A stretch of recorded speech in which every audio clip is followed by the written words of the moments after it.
Bonjour à tous et bienvenue sur Proximité Web TV dans le cadre de votre émission Au fil des livres.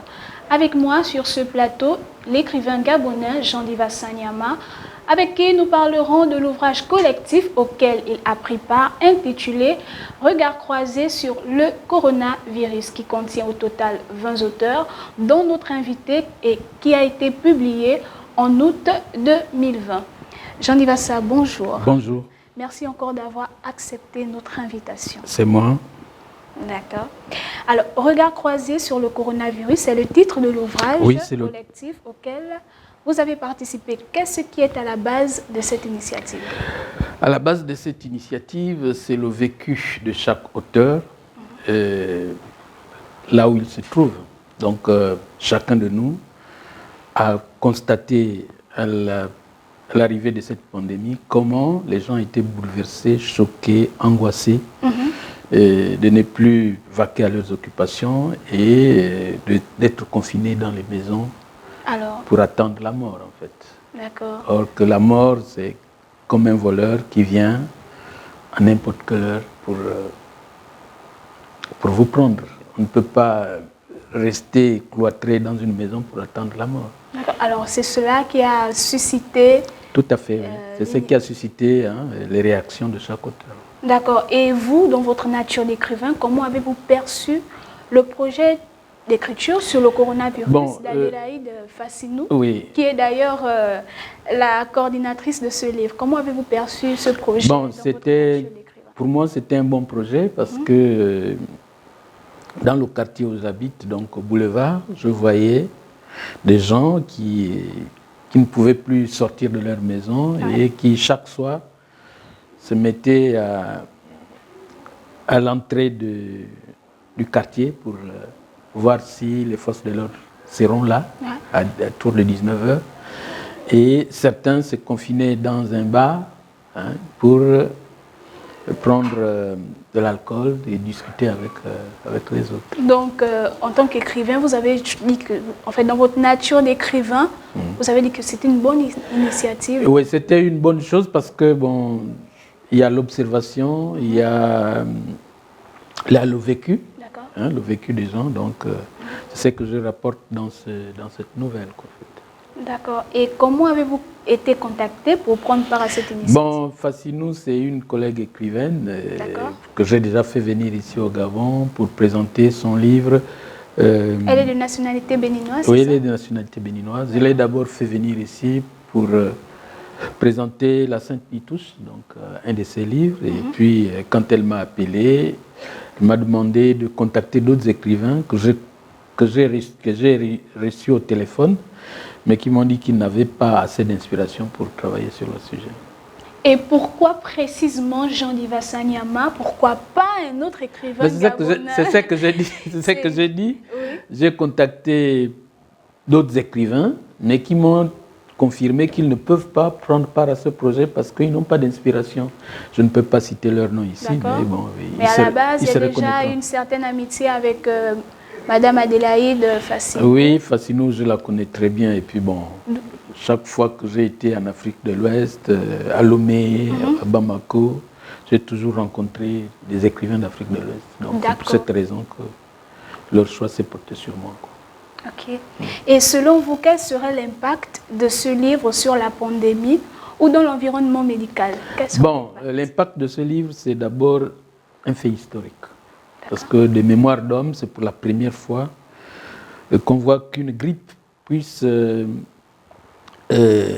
contaminer l'universel, le monde entier. Donc, ça a touché tout le monde. Ça a touché les pasteurs, ça a touché les prêtres, ça a touché les grands hommes de ce monde.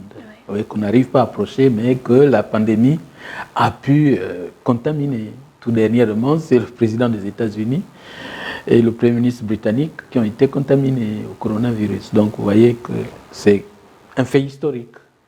Bon, deuxièmement, c'est dans ma nouvelle, il fallait faire observer à ceux-là qui ne voulaient pas croire que la maladie existe, il fallait qu'ils observent les mesures barrières édictées par l'OMS. Donc, c'est pour cette raison que dans ma nouvelle, je précise bien que les gens doivent observer les mesures barrières et puis ils doivent rester confinés chez eux au lieu de s'empiffrer de boissons dans un bar. D'accord. C'est un peu ça. Et en quoi le regard de celle qui vit au Canada, parce que je crois qu'il y a une Canadienne, pas Oui, une Canadienne, oui, mais il y a une écrivaine africaine, mais Oui. elle vit au Canada. oui. Alors en quoi sa nouvelle peut-elle être utile pour Bon. les lecteurs qui sont au continent? Non, tous ceux qui ont écrit, chacun avait un objectif. Ok. Il y a d'autres qui sont spécialisés dans la médecine, d'autres qui sont spécialisés dans la littérature. Chacun a donné son avis. Donc, certains spécialistes qui gèrent les problèmes sociaux ont eu un regard sur les difficultés que rencontrent les gens pour se nourrir, pour aller au travail, pour gérer la famille. Donc, cette pandémie a apporté non seulement des solutions, des solutions à la restructuration des centres hospitaliers, à la restructuration de la société, parce que c'est avec la pandémie que nous avons observé que réellement nous ne valons rien, parce qu'on n'avait jamais jeté un regard froid sur la désorganisation de nos sociétés. Vous voyez des pays comme l'Italie, comme la France, comme l'Allemagne, comme l'Angleterre. Tous ces pays-là n'avaient jamais eu l'idée de voir qu'ils avaient des manquements. Pour eux, leur centre hospitalier était bien nanti. Or, à l'arrivée de la pandémie, on a constaté que la France avait des manquements, l'Italie avait des manquements, l'Allemagne avait des manquements, même le grand pays du monde qui est les États-Unis avait des manquements. Évidemment. Et tout le monde partait s'approvisionner en bavette auprès de la Chine, alors que la Chine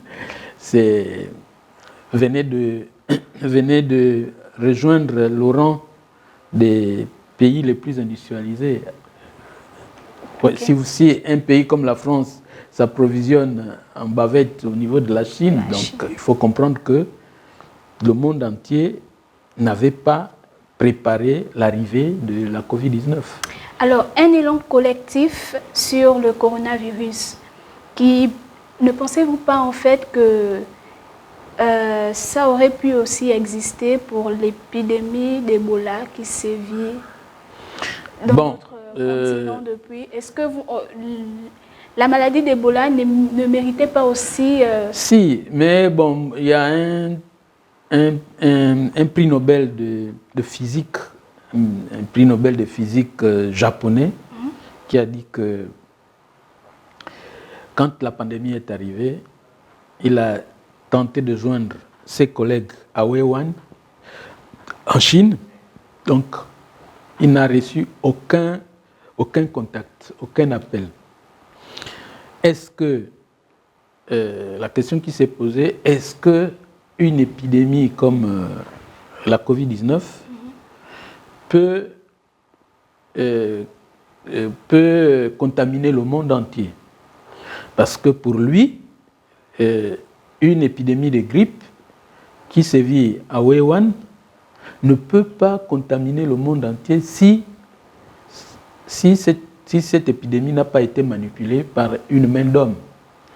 Parce que si Ebola est resté dans le cercle de la RDC, ou bien en Sierra Leone, ou bien en Guinée, c'est parce que c'est une maladie qui ne concerne que cette zone-là.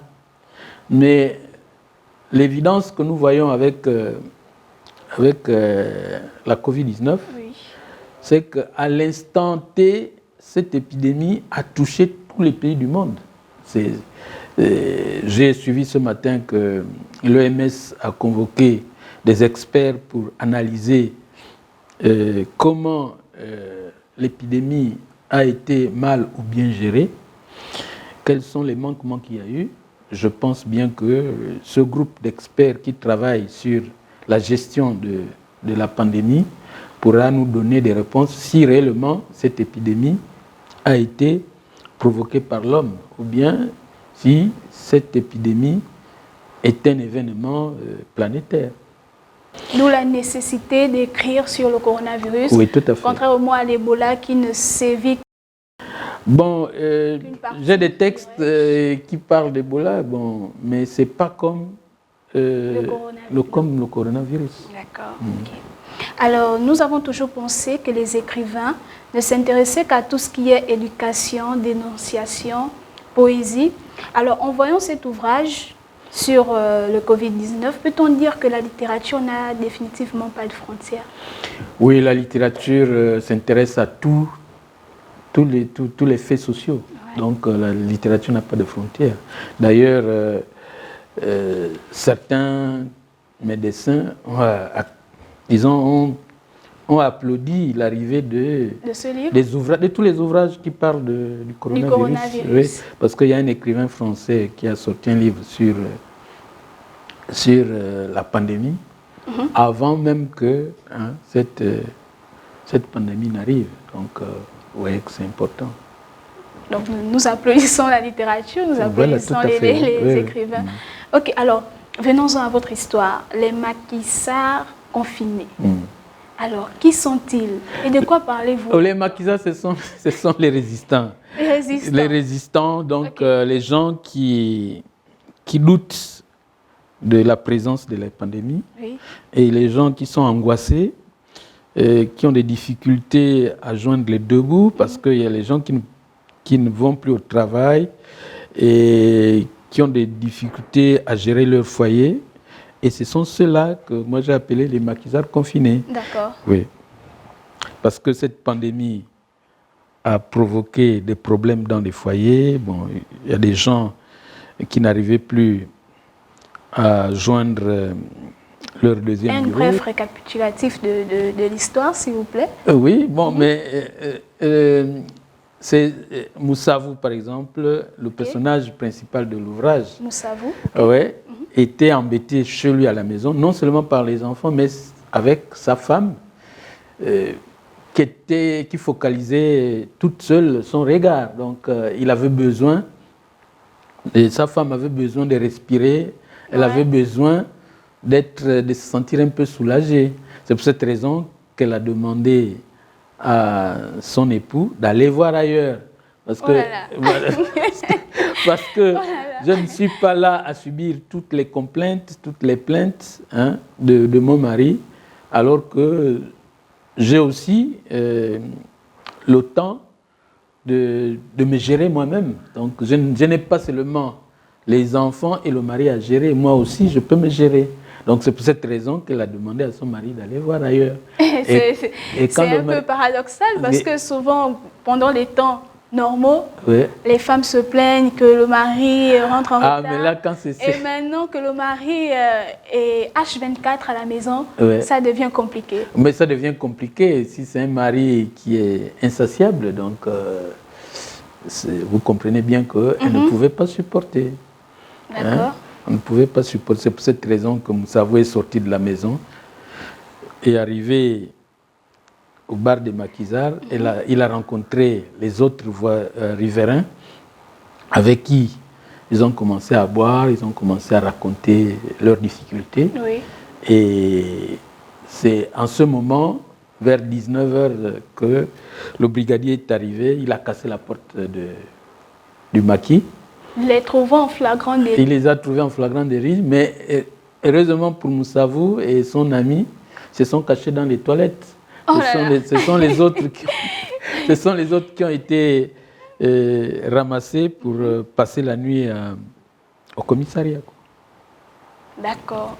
Alors, nous remarquons à la lecture de cet ouvrage collectif que votre narration est assez particulière. Le texte reste profond par la morale qu'il donne, bien sûr, mais assez comique. Pourquoi avoir choisi de véhiculer le message sous une forme comique? Bon, c'est peut-être pour la première fois ou la deuxième fois que vous me lisez. Si vous lisez tous mes romans, il y a toujours cette profondeur et cette comédie qui est à l'intérieur. Parce que bon, le texte ne doit pas être rigide. Un texte rigide ne plaît pas au lecteur. Le lecteur, quand il rentre dans un texte, a besoin de s'évader, a besoin de sortir une autre personne, d'être une autre personne quand il ferme le livre. Parce que quand vous lisez un texte qui est trop plat, Oui. Le lecteur ne peut pas s'y intéresser, quoi. C'est pour cette raison que tous mes textes que je rédige, il y a toujours ce côté... Un peu de comédie. Un peu de comédie et une morale qui est... Même si elle n'est pas visible, mais on la voit quand même. Parce que Ombalo qui dit au brigadier, mais moi, mon fils, je n'ai jamais regardé mon père dans les yeux. Mais pourquoi vous me giflez, vous? Voilà. Parce que j'ai des enfants comme vous, d'autres qui sont à l'université, d'autres qui travaillent déjà, et vous me giflez parce que vous pensez que j'ai trop bu alors que je n'avais pas encore trop bu.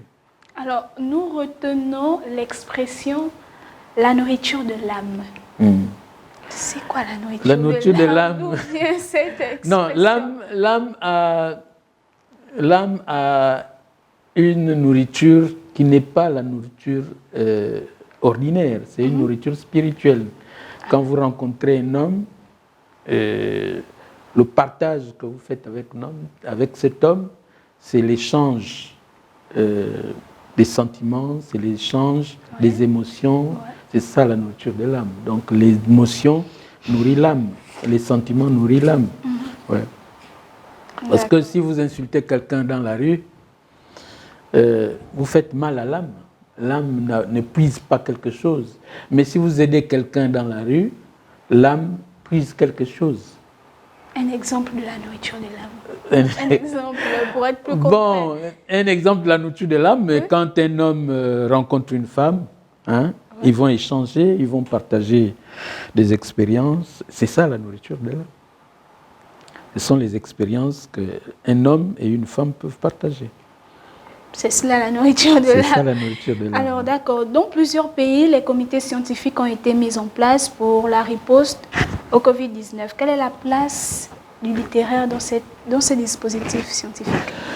Bon, dans le dispositif scientifique, n'étant pas un homme de science, je ne peux pas dire que le littéraire a sa place. Mais le littéraire donne des pistes de réflexion.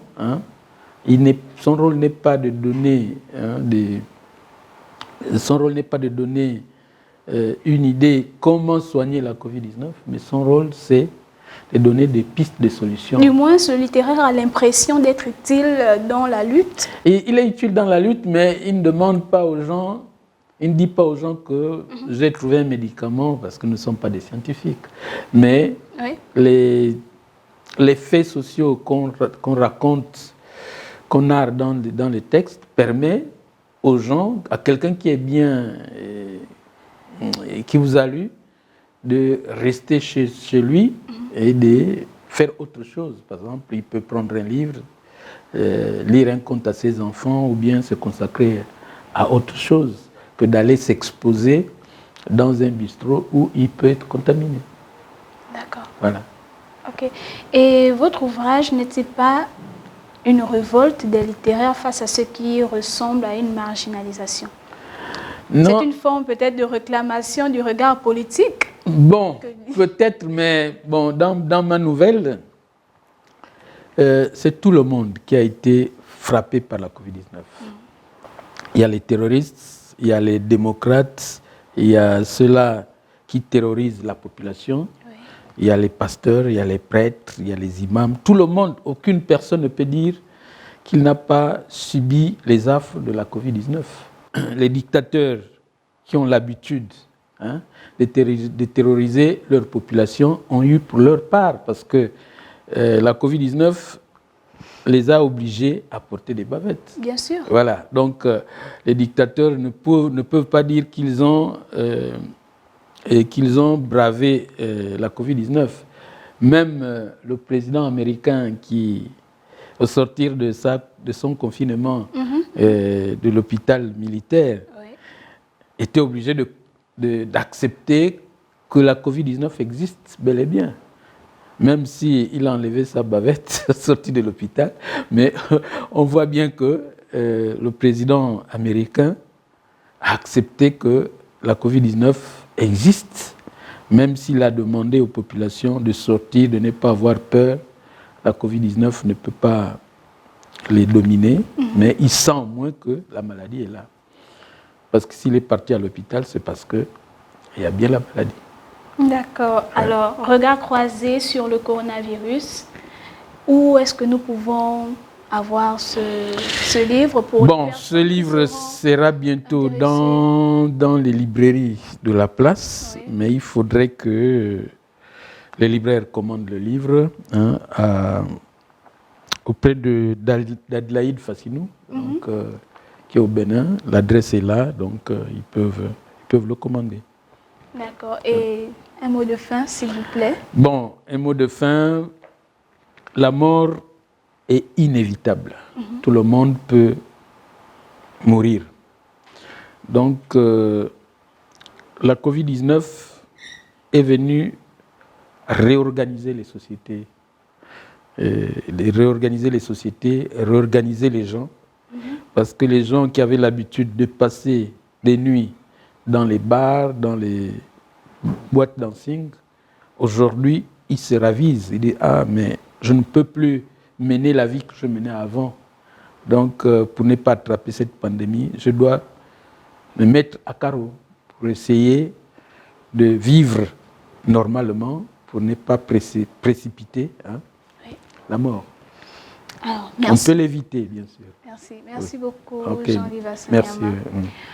Alors, le coronavirus est une affaire de tous et c'est ensemble que nous pourrons stopper la propagation de cette maladie. Alors, mettons tous la main à la pâte en sensibilisant davantage nos proches et en respectant surtout les gestes barrières. Alors, c'est sur ces mots que notre émission prend fin. Sachez que votre fidélité nous honore et nous vous disons à très bientôt pour un prochain numéro sur Proximité Web TV.